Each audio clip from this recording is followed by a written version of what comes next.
Lelayu dikumandangkan.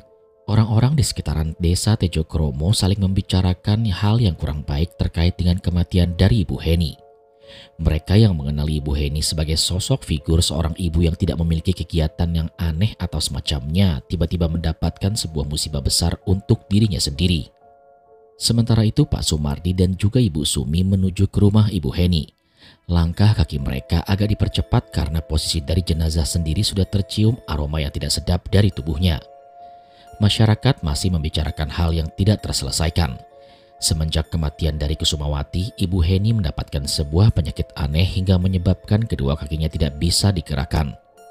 Pak Wikto yang biasanya mengurus dan menjaga ladang di dekat rumahnya kini rela meninggalkan harta warisan dari orang tuanya hanya untuk menjalani sebuah pekerjaan baru yang tidak ada satupun warga desa Tejokromo mengetahuinya. JK memiliki beban yang sangat besar. Beban mentalnya perlahan terlatih. Ia bahkan tidak mengerti mengapa sebuah musibah selalu menancap kencang di kehidupannya. Seakan takdir yang selalu berpihak terhadap orang-orang tertentu. JK bahkan masih belum menerima akan takdir yang amat menyakitkan ini. Bendera kuning yang berdiri tegak di hadapan rumah membuat Pak Sumardi dan Ibu Sumi segera menuju ke rumah tersebut. Kedatangan mereka berdua layaknya sebagai pertanda buruk. Tatapan mata dari para warga mulai semu saat Pak Sumardi dan Ibu Sumi melewati mereka. Perlahan mereka pun menundukkan kepalanya masing-masing saat kedua orang langka ini berjalan menuju ke dalam rumah Pak Wikto. Saat Pak Sumardi dan Ibu Sumi menemui Pak Wikto, keduanya langsung tertuju pada ekspresi wajah dari Pak Wikto yang tidak menggambarkan ekspresi kesedihan. Ibu Sumi memegang baju Pak Wikto. Ia kemudian mendekatkan hidungnya ke baju milik Pak Wikto. Entah apa yang akan dilakukan oleh Ibu Sumi. Akan tetapi dia memiliki firasat yang kurang baik akan kematian dari Ibu Heni. "Sejak kapan parfummu bau melati, nak?" tanya Ibu Sumi kepada Pak Wikto. Pak Wikto mati langkah. Ia sangat gugup untuk menjawab pertanyaan krusial yang dilontarkan oleh Ibu Sumi secara spontan. Ibu Sumi mencoba untuk mencari tahu akan sebuah kematian yang memang tidak sesuai dengan logika. Salah satunya adalah kematian dari Ibu Heni. Siapa yang mengira Ibu Heni dapat berjalan ke arah kamar mandi sedangkan kedua kakinya tidak bisa digerakkan? Siapa yang mengira Ibu Heni dengan mudahnya masuk ke kamar mandi dan menaiki bak tersebut dengan kondisi kaki yang lumpuh yang kemungkinan kecil sangat sulit untuk dilakukan olehnya? Itulah Ibu Sumi. Dia mencoba mencari tahu terkait kematian dari jenazah yang akan dimandikannya. Dia bukanlah orang yang bertugas untuk menanyakan langsung dari luar bidangnya ataupun yang lainnya. Hanya saja ada satu hal yang memang harus ditanyakan terkait dengan kematian dari si jenazah tersebut. Jika tidak, ada risiko yang harus diambil olehnya. Jika Ibu Sumi tidak memperhatikan terkait dengan hal remeh-temeh tersebut, bisa saja Ibu Sumi mendapatkan teror yang mengganggunya seumur hidup. Pak Wikto segera menjauhkan dirinya dari Ibu Sumi. Dia menjauh sekitar 2 langkah dari tempat Ibu Sumi dan Pak Sumardi berdiri di tempatnya. Rasanya ini pertama kali untuk Pak Wikto dengan mendapati sebuah ketidaknyamanan yang membuatnya sedikit tertekan. Ibu Sumi hanya tersenyum. Ia tahu ada yang tidak beres dengan gelagat aneh dari Pak Wikto yang tiba-tiba menjauhkan dirinya tak kala hidungnya mencium baju pemilik parfum berbau melati. "Di mana jenazahnya?" tanya Pak Sumardi. "Dia sudah berada di kamar," ucap Pak Wikto. Sementara itu di rumah Bunda Melati, 2 orang wanita sudah berdiri sembari membawakan sebuah karangan bunga kecil yang sudah dibuatnya di rumah. Tidak berselang lama seorang wanita mengenakan pakaian serba hitam lengkap dengan kacamata mewahnya keluar dari rumah. Ia keluar bersamaan dengan Bagus yang mengenakan pakaian yang sama. "Semua sudah siap?" tanya Bunda Melati. "Sudah, Bunda," jawab Bima dan Cici sembari menundukkan kepalanya. "Aku penasaran dengan 2 pemandi jenazah itu. Aku ingin menyambutnya tepat di saat jenazah telah dibungkus oleh kain kafan." Langkahnya begitu anggun. Setiap langkahnya yang penuh hati-hati selalu menebarkan bebauan melati yang amat menyerebak. Bunda Melati dan yang lainnya pun bersiap menuju ke tempat Pak Wikto. Sementara Ibu Sumi telah siap untuk memandikan jenazah dari Ibu Heni. Seperti biasa, Pak Sumardi berjaga-jaga di luaran jika memang ada sesuatu kendala yang dirasa kurang beres. Dilihat dari jasadnya, Ibu Heni tenggelam di sebuah bak mandi yang membuatnya tenggelam dan meninggal karenanya. Tubuhnya yang pucat dan beberapa bagian tertentu selalu mengeluarkan lendir air yang mengeluarkan bau busuk. Aneh rasanya, seperti beberapa kasus yang sama.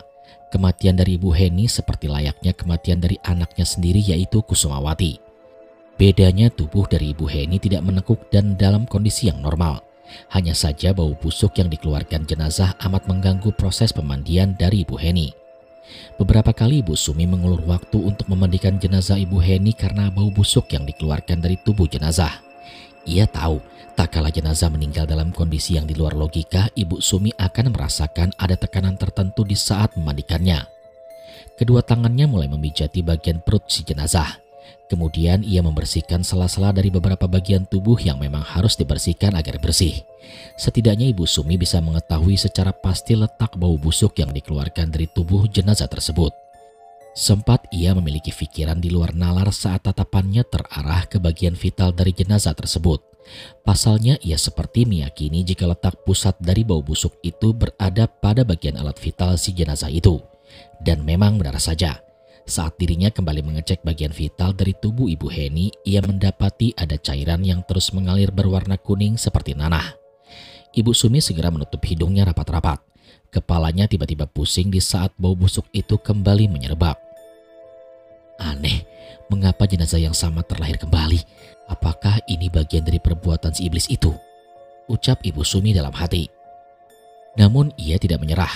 Ia harus segera membersihkannya. Waktu terus berputar.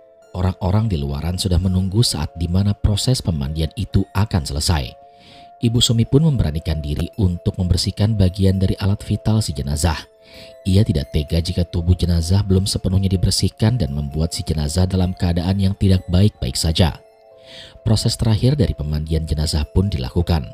Ibu Sumi berusaha dengan keras untuk membuat tubuh jenazah tersebut dalam keadaan yang semestinya. Perlahan ia bentukkan kedua tangannya seolah-olah sedang mendekap ke dada. Lalu dirapikan bagian rambut dari jenazah tersebut dengan penuh ketulusan agar jenazah bisa menuju ke alam selanjutnya dalam keadaan tenang. Aku tidak mengenalimu dengan dekat, Heni, tapi aku mengetahui kejanggalan yang dilakukan oleh suamimu. Jika benar apa yang aku katakan, berikan aku sebuah pertanda. Ibu Sumi memperhatikan sekitaran tempat pemandian jenazah. Lagi-lagi ia mencari sebuah pertanda untuk membenarkan keraguannya dalam menganalisa kematian seorang yang dirasa sangat aneh dan sangat tidak wajar. Dari balik layar, Ibu Sumi melihat ada seorang wanita dengan posisi tubuh seperti sedang terduduk menggoyang-goyangkan kain penutup tempat pemandian. Ia tahu sesuatu yang nantinya akan memberikan pertanda benar-benar telah tiba. Berarti kematianmu benar-benar bukan kematian yang normal, bukan begitu, Heni? Saat di mana Ibu Sumi sedang memperhatikan sosok wanita yang sedang menggerak-gerakkan kain, tiba-tiba ia pun terkejut saat kedua tangan dari Ibu Heni sudah dalam keadaan yang berubah. Kedua tangan Ibu Heni yang awalnya mendekap dada kini berubah layaknya sedang dalam keadaan terlentang. Yang membuatnya sedikit ketakutan adalah kedua mata dari Ibu Heni yang awalnya terpejam kini terbuka kembali. Tatapannya terarah pada bagian atas langit.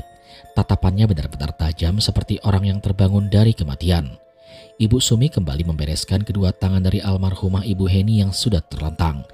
Ia juga kembali menutup kedua matanya yang awalnya terpejam kini terbuka kembali. Dari beberapa kejadian aneh ini, Ibu Sumi pun meyakini bahwa kematian dari Ibu Heni adalah kematian yang sama seperti mendiang Kusumawati. Bisa dibilang kematian keduanya masih terkait dan terlibat terhadap satu kepastian yang bisa saja ada perkara yang sengaja dibuat untuk kematian aneh keduanya. Wikto, kamu telah membuat neraka sendiri atas kematian keluargamu, ucap Ibu Heni dalam hati. Setelah proses pemandian selesai, Ibu Sumi segera meminta kepada suaminya untuk memanggil orang-orang yang bertugas untuk mengkafankan jenazah. Dalam keadaan seperti ini, Pak Sumardi membiarkan istrinya untuk terduduk diam sembari mengeluarkan sisa-sisa energi yang kurang baik yang terkadang terserap ke dalam tubuhnya sendiri. Sembari menenangkan istrinya, Pak Sumardi menanyakan beberapa pertanyaan yang membuatnya ragu akan kematian dari istri Pak Wikto ini. Aku merasa ada yang aneh dengan kematian dari Ibu Heni ini, Bu, ucap Pak Sumardi pada istrinya. Aku sudah tahu penyebab kematiannya, Pak, jelas Ibu Sumi sembari memainkan jari jemarinya. Loh, Ibu sudah tahu? Ibu Sumi menganggukkan kepalanya. Ia kemudian menghela nafas sejenak untuk menjelaskan terkait dengan kematian dari Ibu Heni. Kematian ini tidak ada bedanya dengan kematian dari Kusumawati. Dari bau busuk yang dikeluarkan dan berpusat tepat pada bagian alat vital jenazah. Lalu keduanya meninggal dengan situasi yang sama, namun dengan kondisi yang berbeda. Jelas Ibu Sumi. Situasi yang sama namun kondisi yang berbeda, tanya Pak Sumardi. Keduanya sama-sama korban yang diceritakan oleh Mbah Sur. Situasi mereka hampir berdekatan dengan jarak bulan pernikahan. Yang membedakan kondisi keduanya meninggal dengan tubuh yang berbeda. Tubuh dari Kusumawati menekuk, sedangkan sang ibunya meninggal dalam keadaan yang tidak normal. Tidak normal bagaimana, Bu? Siapa yang akan mengira jika kedua kaki dari Ibu Heni telah lumpuh, namun dia bisa berjalan dengan tegap ke arah kamar mandi, hingga menenggelami tubuhnya ke bak mandi? Bukankah itu kematian yang tidak normal? Pak Sumardi sontak terkejut dengan analisa yang dilakukan oleh Ibu Sumi kepada jenazah Ibu Heni. Ia tidak percaya jika yang dilakukan oleh Ibu Sumi benar-benar tepat sasaran dengan apa yang sedang terjadi saat ini. Selama bertahun-tahun mereka lamanya menjadi tukang mandi jenazah, Pak Sumardi dan Ibu Sumi mempelajari banyak hal akan kejahatan orang-orang yang akhirnya terungkapkan dengan tanda-tanda kecil yang dilakukan jenazah saat dimandikan. Lantunan pembacaan ayat suci Al-Quran pun akhirnya digaungkan. Banyak para warga yang berduyun-duyun untuk memasuki rumah almarhumah. Dikenal sebagai orang yang tertutup, para warga tidak menyangka jika Ibu Heni menyusul anaknya yaitu Kusumawati dengan jarak 1 tahun lamanya. JK masih berada di dekat sisi ibunya. Ia pun hanya menangis dan masih belum menerima dengan ikhlas akan kematian dari ibunya yang sangat misterius itu. Berbeda dengan Pak Wito, dia tampak merasa gugup dan tidak tenang. Air matanya saja tidak menetes saat jasad sang istri sedang dikerumuni oleh para warga yang sedang mengaji. Ia seperti sedang menunggu seseorang untuk hadir ke rumahnya dengan perasaan yang kurang nyaman.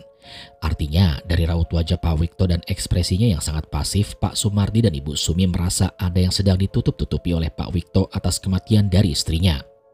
Sebelum jenazah diangkat menuju keranda, dari kejauhan terdengar suara mobil berjenis Toyota Corolla Cross. Suara itu membuat beberapa warga langsung menepikan mobil mewah berwarna putih. Dari mobil tersebut keluarlah 4 orang dengan mengenakan pakaian serba hitam. 3 dari ke-4 orang tersebut langsung menyambut para warga sembari mengeluarkan sesuatu dari dalam kantung celananya masing-masing. Mereka berjalan dengan sombongnya sembari menepus rokok kretek dengan bebauan yang sangat menusuk hidung. Tidak berselang lama, pria yang ditungguinya keluar dari rumah. Seperti biasa, pria tersebut menyalami tangan wanita cantik dengan sanggul yang sangat apik. "Mereka berdua ada di sini, Bunda," ucap Pak Wito sembari menunjukkan jari jempolnya ke arah Pak Sumardi dan juga Ibu Sumi. Bunda Melati langsung melihat ke arah yang dimaksud. Ia pun kemudian menurunkan kacamata hitamnya agar dapat melihat dengan jelas bentukan dari tubuh Ibu Sumi dan Pak Sumardi. "Dua manusia tua bangka itu yang kau maksud?" tanya Bunda Melati. "Benar, Bunda." "Tidak kusangka, mereka berdua telah menyiapkan kuburannya masing-masing untuk menuju ke alam lain." Bunda Melati pun mengepuskan asap rokoknya tepat di hadapan wajah Pak Wito. Para warga yang melihat kejadian ini hanya terdiam. Tak ada satupun dari mereka yang berani untuk menindak bahkan menghentikan tindakan tak terpuji itu. Semua warga sudah tahu dengan jelas akan perempuan itu. Mereka menyadari akan sesuatu yang mengerikan dari balik tubuh wanita tersebut. Mereka berjalan layaknya iblis yang dengan damainya memutari perkumpulan manusia yang sedang berduka. Kepulan asap rokoknya seperti menggambarkan ketidakpedulian akan suasana kematian yang sedang menyelimuti.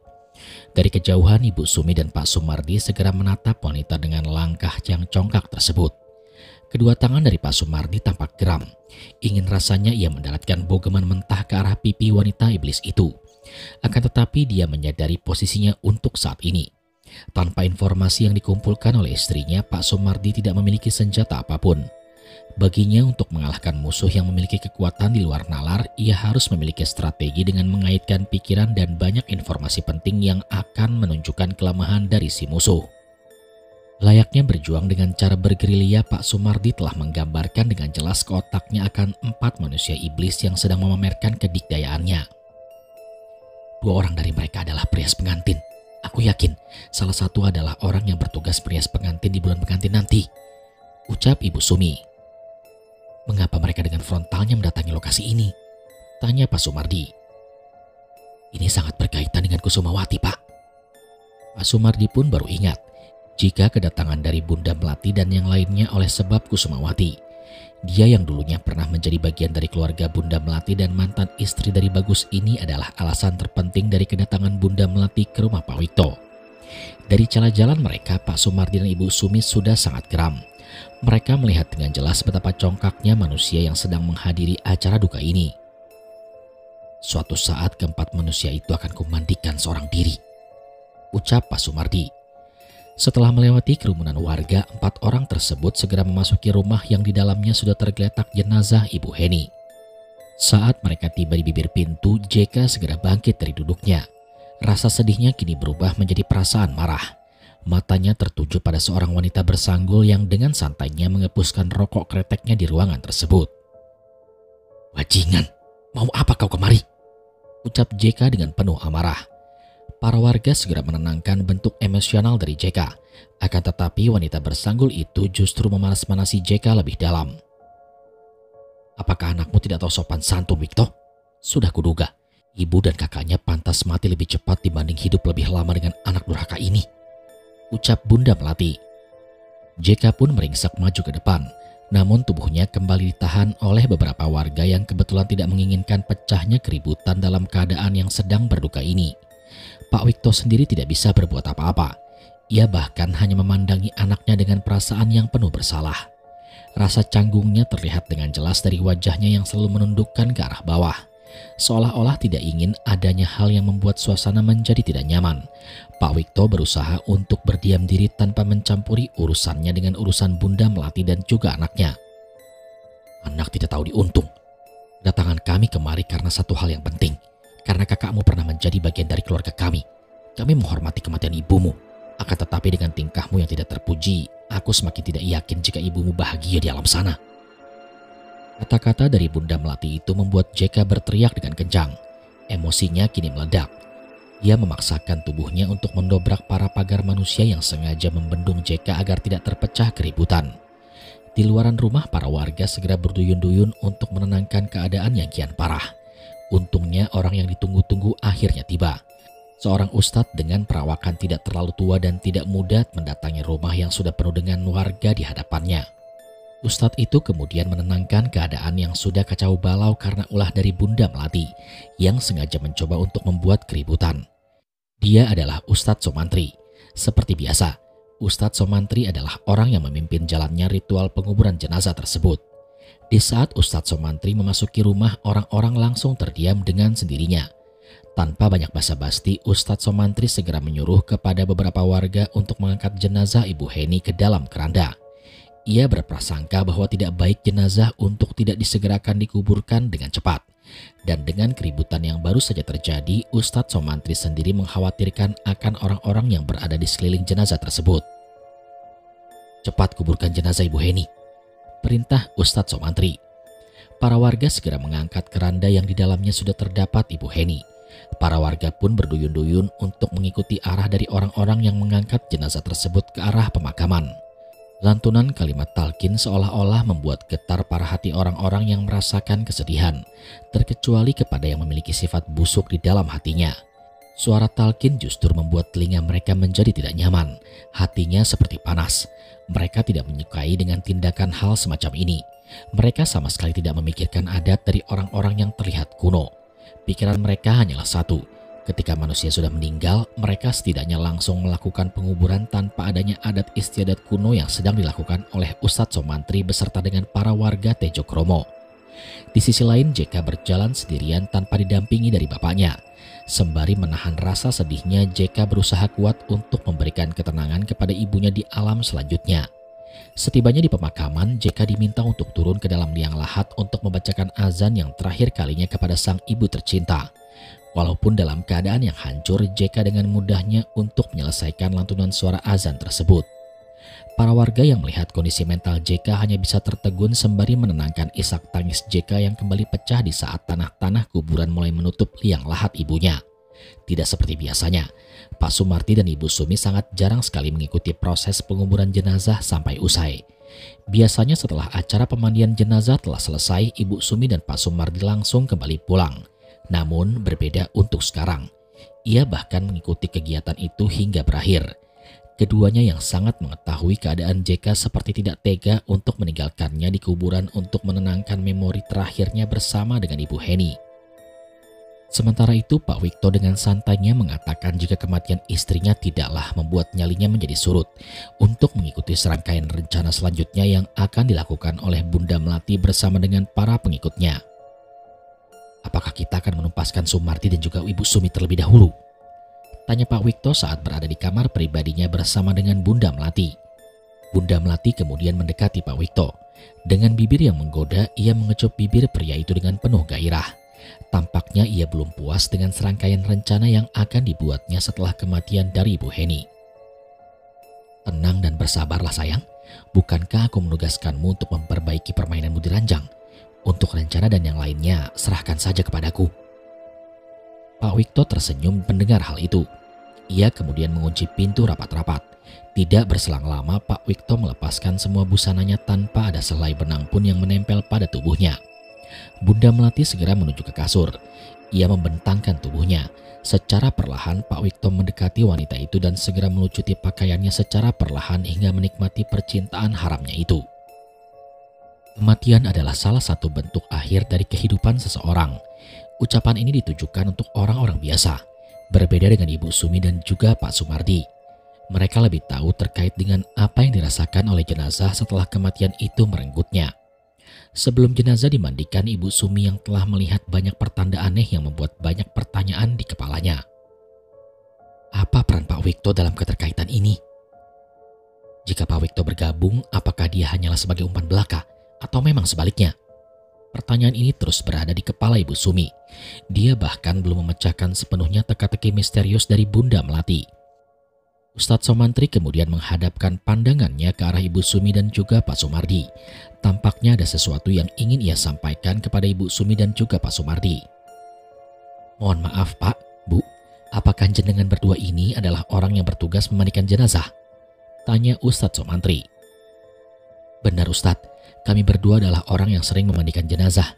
Sementara Ustadz sendiri, saya baru melihat Ustadz. Ustadz asli desa ini atau bagaimana? Tanya Pak Sumardi. Sebenarnya saya bukan berasal dari sini. Saya berasal dari desa sebelah, Desa Wongso. Kehadiran saya di sini karena suruhan dari orang lain yang berada di Desa Wongso. Ucap Ustadz tersebut dengan penuh senyuman. Ibu Sumi dan Pak Sumardi sempat kebingungan. Mengapa Ustadz ini tahu betul akan momen dari kematian seseorang? Lalu siapa orang yang berasal dari Desa Wongso yang memberitahukan akan hal ini? Apakah ada seseorang yang memang telah memberitahunya? Jadi Ustadz diberitahu oleh seseorang yang berasal dari Desa Wongso. Kok kebetulan sekali Ustadz? Apakah orang tersebut dukun? Tanya Pak Sumardi. Bukan, dia orang biasa. Dia sudah dekat dengan saya karena anak beliau dulunya hampir pernah menikah dengan saya. Ucap Ustadz Somantri. Sementara itu JK masih menangisi ibunya. Dia sesekali meratapi kematian ibunya karena ada beberapa ketentuan yang setidaknya tidak sesuai dengan takdir kematian dari ibunya sendiri. Saya sudah 3 kali memimpin hal seperti ini. Untuk keluarga dari Mas JK sendiri, ini adalah kedua kalinya. Jelas Ustadz Somantri. Ibu Sumi dan Pak Sumardi pun terkejut mendengar jawaban dari Ustadz Somantri. Berarti saat kematian almarhumah Kusumawati, Ustadz Somantri adalah orang yang bertugas sama. Namun, siapa orang sebelumnya? Kini Ustadz Somantri meminta kepada JK untuk berdiri tegap. Dia tidak ingin jika JK berlarut-larut dalam kesedihan. Sudah banyak orang yang meninggal dengan cara yang tidak wajar. Aku sendiri heran, siapa pelaku dari semua ini? Tanya Ustadz Somantri. Mereka kemudian perlahan meninggalkan pemakaman. Akan tetapi saat di mana Ibu Sumi melangkahkan pergi dari tempat, tiba-tiba ia mendengar sesuatu dari arah belakang. Sumi, titip anakku. Ibu Sumi langsung berhenti sejenak. Tiba-tiba merasa ada banyak orang yang berada di belakangnya. Tolong, jaga adikku. Ibu Sumi meminta kepada Ustadz Somantri dan juga suaminya untuk berhenti sejenak. Ia sangat yakin suara itu berasal dari suara Ibu Heni dan juga anaknya Kusumawati. Ada apa Bu? Kenapa berhenti? Tanya Pak Sumardi. Pak Ustadz, kau berasal dari Desa Wongso kan? Tanya Ibu Sumi. Benar Bu, memangnya ada apa? Suasana menjadi hening sejenak. JK, Ustadz Somantri dan juga Pak Sumardi menatap Ibu Sumi secara bersamaan. Apakah kalian tahu Siapa pengantin selanjutnya yang akan dinikahi oleh Bagus? Tanya Ibu Sumi. Mengenai itu, di mana rumahnya? Ustadz Somantri tidak menginginkan pembahasan itu berada di tempat semacam pemakaman. Ia pun meminta kepada Ibu Sumi untuk membicarakan hal ini di tempat yang tepat. Mari bicarakan ini di tempatmu, ucap Ustadz Somantri. Mereka pun segera meninggalkan pemakaman. Walau suara-suara panggilan itu masih terdengar sedikit di telinga Ibu Sumi, akan tetapi dia tahu apa yang nantinya akan terjadi di beberapa hari ke depan. Bulan pengantin yang akan datang beberapa hari lagi adalah sebuah penantian besar antara dirinya dan juga pihak Bunda Melati. Jika nantinya rencana dari Bunda Melati dapat digagalkan, bisa dipastikan ritualnya juga akan gagal. Sementara itu di rumah almarhumah Kusumawati, Pak Wikto mengenakan lagi pakaiannya. Ia kemudian mengambilkan air minum dan menyerahkannya kepada Bunda Melati. Sebentar lagi bulan pengantin. Bagus juga harus melakukan ritual yang sama. Aku harap semuanya benar-benar dalam kendali yang aman. Pak Wikto kemudian terduduk di samping Bunda Melati. Rasanya dia harus menjalankan banyak pekerjaan berat yang di luar batas normal kehidupannya. Tatapannya tertuju pada sebuah cermin yang ada di hadapannya. Pelan-pelan Pak Wikto menyadari kesalahannya. Entah mengapa ia sangat merindukan mendiang istrinya. Sebagai seorang laki-laki tentunya kesalahan adalah sebuah mimpi buruk baginya. Keadaan memang membuatnya setegar singa jantan yang berjalan menyusuri hutan-hutan untuk mencari mangsa. Namun hati kecilnya sangat merindukan tempat berpulang untuk mencurahkan apa yang menjadi keinginannya saat itu. Persis seperti Pak Wikto, hati kecilnya seperti merasakan penyesalan. Baru beberapa saat yang lalu dirinya telah meniduri wanita lain dengan hasrat setan yang merasuki jiwanya hanya demi kekayaan sesaat. Sebelum itu dia seharusnya sudah tahu apa yang akan dilakukannya, yaitu mengantarkan anaknya menuju ke tempat peristirahatan terakhir sang ibunya yang baru saja meninggal dunia. Lamunan dari Pak Wikto membuat Bunda Melati terheran-heran. Ia pun mendekatkan dirinya ke hadapan Pak Wikto sembari memberikan ciuman manisnya. Apakah kamu sedang memikirkan istrimu yang baru saja dikubur? Tanya Bunda Melati. Pak Wikto tidak bisa berbohong. Kali ini tatapannya berubah seolah-olah menjadi lemah di hadapan Bunda Melati. Ia menahan dengan kuat air matanya agar tidak jatuh dan memberikan penggambaran terkait emosi terpendamnya akan apa yang dirasakannya saat itu juga. Tidak, aku tidak memikirkan hal itu. Ketahuilah Wikto, laki-laki saat berbohong matanya akan menerka-nerka ke arah yang berlawanan. Pandangannya akan berubah menjadi lebih takut jika apa yang dipikirkannya terbaca dengan jelas terhadap seorang wanita. Benar. Bunda Melati merasakan hasrat itu karena dia seorang wanita. Tentu saja apa yang dirasakan oleh Pak Wikto sangat terbaca dan bisa dirasakan oleh Bunda Melati sendiri. Jadi, apakah kamu ingin melanjutkan persyaratan kita selanjutnya? Dengan tatapan yang penuh berkaca-kaca, Pak Wikto akhirnya mengungkapkan keinginannya. Walau terpaksa, ia tetap memberikan jawaban yang sesuai dengan dugaan Bunda Melati. Mari lanjutkan ritualnya. Bunda Melati pun langsung membereskan semua barang-barangnya. Ia tahu jika penguburan yang dilakukan oleh para warga sudah selesai. Karena itulah, Bunda Melati tidak ingin berlama-lama berada di sekitaran rumah Pak Wikto karena maksud dan tujuannya telah tersampaikan. Begitu pula dengan Bagus dan yang lainnya. Mereka masih menunggu di luar sembari melihat keadaan sekitar. Bunda sudah selesai? Tanya Bagus. Sudah anakku, bagaimana dengan penguburannya? Sudah selesai? Tanya Bunda Melati kepada Bagus dan yang lain. Dari kejauhan mereka melihat rombongan para warga yang sudah berduyun-duyun kembali menuju ke rumah Pak Wikto. Mereka sudah terlihat dari kejauhan. Baiklah, kita harus pergi dari tempat ini. Sebelum pergi, Bunda Melati menatap langit-langit rumah milik Pak Wikto.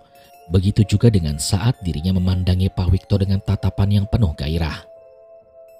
Sebentar lagi wadah dari demit manten akan terisi dengan orang yang berbeda. Aku harap rumah kalian bisa direnovasi setelahnya. Bi Imah dan Cici hanya tersenyum mendengar kalimat itu. Begitu juga dengan Pak Wikto.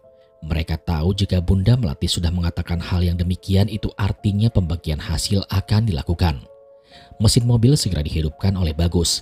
Cici menuju ke bagian depan dekat dengan Bagus. Sedangkan Bunda Melati dan juga Bi Imah mereka berada di tempat duduk bagian belakang. Mereka pun perlahan meninggalkan rumah Pak Wikto yang masih berdiri di hadapan rumahnya dengan isi kepala yang penuh dengan kebingungan. Sebelum Ustadz Somantri dan juga Ibu Sumi membahas terkait lebih dalam akan kematian dari Ibu Heni, mereka terlebih dahulu mengantarkan JK ke rumah. Di saat Ibu Sumi ingin pulang, JK langsung memeluk tubuh Ibu Sumi. Seperti halnya ikatan sebuah keluarga, JK tidak ingin jika Ibu Sumi meninggalkannya. Lalu JK membisiki sesuatu tepat di telinga Ibu Sumi. "Bu, jangan sampai mati ya." Kalimat itu tentunya membuat Ibu Sumi tertekuk hatinya. Ia tidak membayangkan jika resiko untuk memecahkan masalah seperti ini berada di ambang kematian. Kedua tangan Ibu Sumi benar-benar bergetar. Ia bahkan tidak mampu untuk mendekap balik tubuh JK karena kalimat yang baru saja dilontarkan oleh JK seperti kalimat yang sangat indah didengar, namun sangat menyayat hati dan terus terngiang-ngiang di dalam kepala. Selepas memeluk tubuh Ibu Sumi, JK pun menundukkan badannya. Ia kemudian masuk ke dalam rumahnya. Hari itu Ibu Sumi melihat seorang anak yang kehilangan arah. Ia bahkan tidak mengenal dengan jelas terkait bagaimana jadinya jika seorang anak hidup seorang diri dan hanya menuduh takdir sebagai penyebab kematian dari ibunya. "Bu, ibu nggak apa-apa?" tanya Pak Sumardi. "Apakah kematianku sudah dekat ya Pak?" ucap Ibu Sumi. "Ibu ngomong apa sih? Pak Mali ngomong seperti itu," jawab Pak Sumardi dengan nada yang tinggi. "Orang-orang terdekat kita sudah dikuburkan. Kita tidak tahu harus menyalahkan siapa. Apakah takdir yang membuat kita meninggal seperti ini? Atau karena kehendak manusia yang memang ingin mempercepat kematian manusia yang lainnya hanya karena ambisi tersendiri?" Kalimat itu membuat seorang Ustadz Somantri pun terdiam. Ia bahkan tidak bisa mengatakan apapun untuk menangkis semua asumsi yang baru saja dikatakan oleh Ibu Sumi. Kematian dari Ibu Heni membuat luka banyak orang termasuk Ibu Sumi sendiri. JK seolah-olah meminta kepadanya untuk bisa mengungkapkan siapa pelakunya walaupun sudah jelas di depan mata jika Bunda Melati adalah pelaku dari pengaturan ngunduh jiwa ini berlangsung. "Jadi, apakah kita bisa melanjutkan obrolan kita?" tanya Ustadz Somantri. "Iya Ustadz, sebelum bulan pengantin tiba, aku ingin semuanya terselesaikan." Ibu Sumi pun akhirnya mengantarkan Ustadz Somantri menuju ke rumahnya. Mereka ingin membahas lebih dalam terkait dengan penyelesaian ngunduh jiwa beserta menumpaskan orang-orang yang berkaitan dengannya. Sementara itu di Desa Wongso, Dini masih berdiri di depan rumahnya. Ia menunggu kedatangan calon suaminya yang hari ini ingin menjemputnya untuk menuju ke tempat Bi Imah. Sudah beberapa hari rasanya Dini tidak dirias lagi oleh Bi Imah. Rasanya Dini masih ingin memiliki riasan cantik yang lebih mempesona agar bagus calon suaminya selamanya terpikat dengannya. Tidak berselang lama sebuah mobil Toyota datang tepat di hadapan rumahnya. Dini pun langsung menampilkan wajah senangnya. Akan tetapi dia tidak menyangka jika di dalam mobil tersebut terdapat wanita lain yang duduknya tepat bersebelahan dengan Bagus. "Cici?" ucap Dini. Cici kemudian keluar dan mempersilahkan kepada Dini untuk masuk ke bagian depan mobil. Dengan wajah yang emosi, Dini pun langsung meminta kepada Bagus untuk menjelaskan mengapa Cici bisa duduk bersebelahan dengannya. "Mas, kok Cici duduk di depan?" "Tadi habis ngelayat, posisinya Bunda di belakang dan Cici di depan. Jadi mau gak mau untuk mempercepat waktu kita langsung menuju ke rumah kamu tanpa memindahkan Cici terlebih dahulu." Dini masih menampakkan wajah kesalnya. Cemburunya lebih dulu membakar hatinya tanpa mengetahui lebih dalam apa yang sebenarnya terjadi.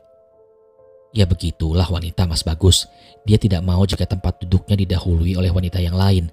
Kalian berdua memang benar-benar pasangan yang serasi, ucap Bi Imah. Dini hanya terdiam. Dia sangat kesal terhadap Bi Imah dan juga Cici yang kali ini berada dalam satu mobil yang sama. Padahal Dini ingin bermesraan lebih dalam dengan Bagus. Namun apa daya, kedua orang ini benar-benar mengganggu momen percintaannya. Ya gak apa-apa toh Bi, lagian juga sebentar lagi Dini akan resmi menjadi istriku, goda Bagus. Tiba-tiba Dini menjadi salah tingkah.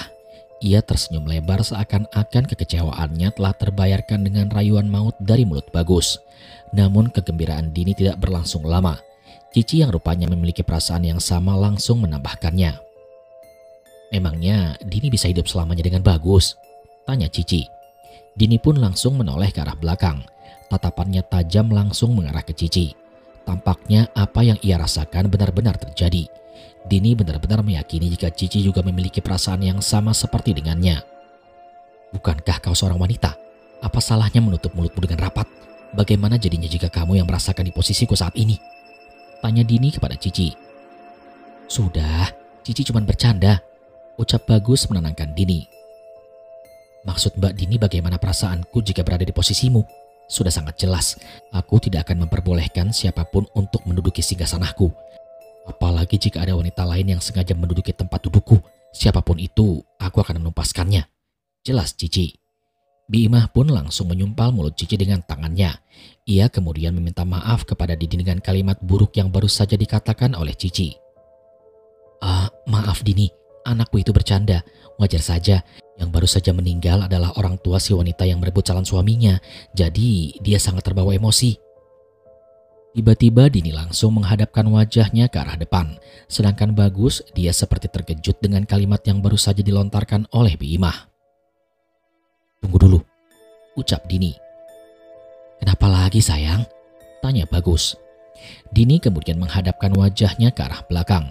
Sembari tersenyum, ia pun kemudian kembali menanyakan sesuatu sesuai Bi Imah mengatakan kalimat yang membingungkan itu. Bukannya Cici belum ada riwayat menikah atau apapun? Jika memang yang dikatakan oleh Bi Imah benar, berarti calon dari Cici adalah pria yang sangat istimewa, bukan? Tanya Dini. Pertanyaan menjebak itu membuat Cici terdiam. Sembari menatap Bagus yang sama kebingungannya, Cici pun langsung melemparkan pandangannya ke arah jendela mobil. Kenapa diam aja, Ci? Tanya Dini. Tidak berselang lama, Bagus pun langsung mematikan mesin mobilnya. Ia seperti sudah sangat emosi dengan sifat kekanak-kanakan dari Dini dan juga Cici. Jika kalian berdua masih ribut, silakan turun, ucap Bagus dengan tegas. Seketika suasana menjadi hening. Dini langsung menampilkan wajah sedihnya. Dia tidak tahu harus bagaimana menanggapinya. Namun dalam hatinya yang paling dalam, Dini sangat terkejut dengan sifat Bagus yang tiba-tiba menjadi marah seperti itu. Dan akhirnya Bagus pun kembali menyalakan mesin mobilnya. Tidak berselang lama, mobil pun meninggalkan rumah Dini dan menuju ke rumah Bi Imah untuk dilakukannya riasan pengantin untuk Dini dalam mempersiapkan pernikahannya dengan Bagus. Setibanya di lokasi, Dini langsung masuk ke rumah bersama Bi Imah. Sedangkan Cici dia masih menunggu Bagus untuk masuk juga ke dalam rumah. Mas, gak mau masuk? Tanya Cici. Aku di luar aja, aku lagi pengen sendiri, ucap Bagus. Cici pun mendekati Bagus. Dia kemudian memeluk tubuh Bagus, seolah-olah menjadi reuni baginya. Cici pun meminta maaf kepada Bagus karena emosinya tidak bisa dikontrol dengan benar.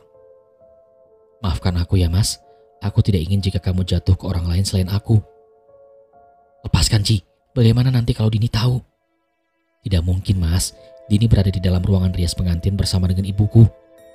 Lepasin Ci, lepasin sekarang. Di dalam kamar, Dini sudah menatap wajah cermin dengan begitu kesal. Dia terkejut dengan apa yang baru saja dilihatnya sebelum memasuki kamar tersebut. Tiba-tiba air matanya menetes jatuh tepat di pipinya.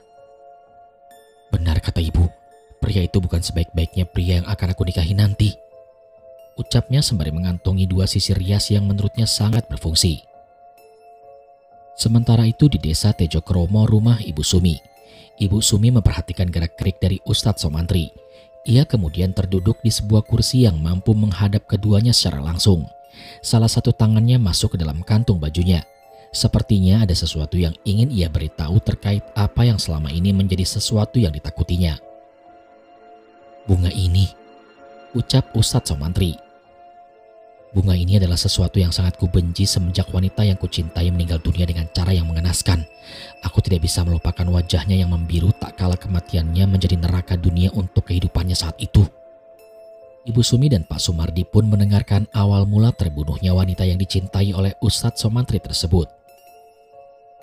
Dia adalah anak yang baik, anak yang penuh dengan kesetiaan, cintanya melebihi apapun. Akan tetapi semenjak kedatangan seorang pria brengsek itu, entah mengapa aku dicampakkan begitu saja olehnya. Jelas Ustadz Somantri. Maksudnya wanita itu meminta kepadamu untuk menjauhinya? Tanya Ibu Sumi. Benar, ia memintaku untuk menjauhinya. Padahal ibunya tidak menginginkan pernikahan itu terjadi semenjak dirinya mendapatkan teror yang sangat mengerikan. Jelas Ustadz Somantri. Ibu Sumi sedikit mengetahui cerita ini. Tampaknya ia pernah mendengar cerita ini dari seseorang.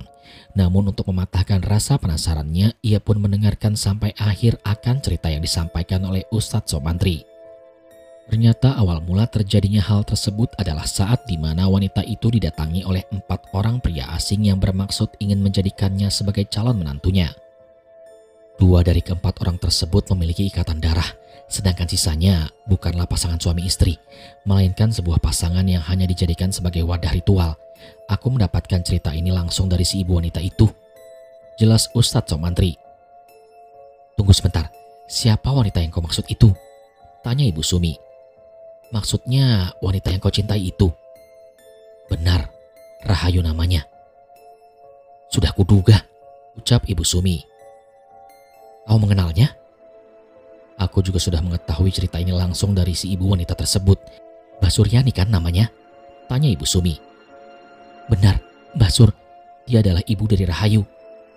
Ibu Sumi pun tersenyum. Ia tidak menyangka jika dunia ini sangat sempit. Bahkan untuk mencari sesuatu yang ia butuhkan semuanya seperti telah tersedia di dekatnya.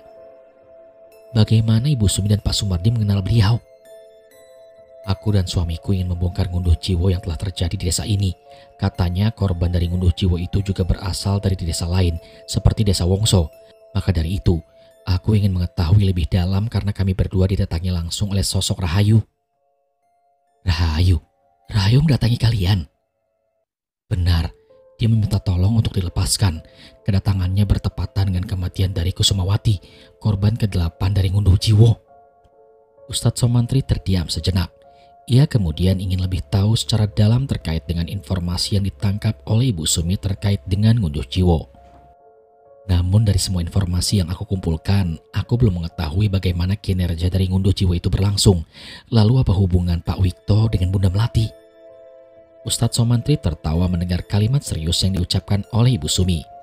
Baru kali ini Ibu Sumi melihat seorang ustadz yang agamis tertawa terbahak-bahak seperti sedang kesetanan. Tampaknya dia mengetahui banyak hal terkait apa yang baru kali ini ia dalami selama dirinya menjadi seorang yang dekat dengan kehidupan yang sangat keras itu. Ibu ingin tahu apa peran dari Pak Wikto? Tanya Ustadz Somantri. Memangnya apa peran dia? Dia adalah sebuah sampah yang ingin dibersihkan kembali, namun sejatinya dia hanyalah sampah karena telah menumbalkan istrinya demi bulan kosong dari Bunda Melati. Jadi Heni ditumbalkan? Dan pelaku dari ngunduh jiwo itu adalah 2 orang pasangan yang bukan suami istri dan 1 orang yang menutupi semuanya dengan seolah-olah menjadi perias pengantin di bulan pengantin nanti.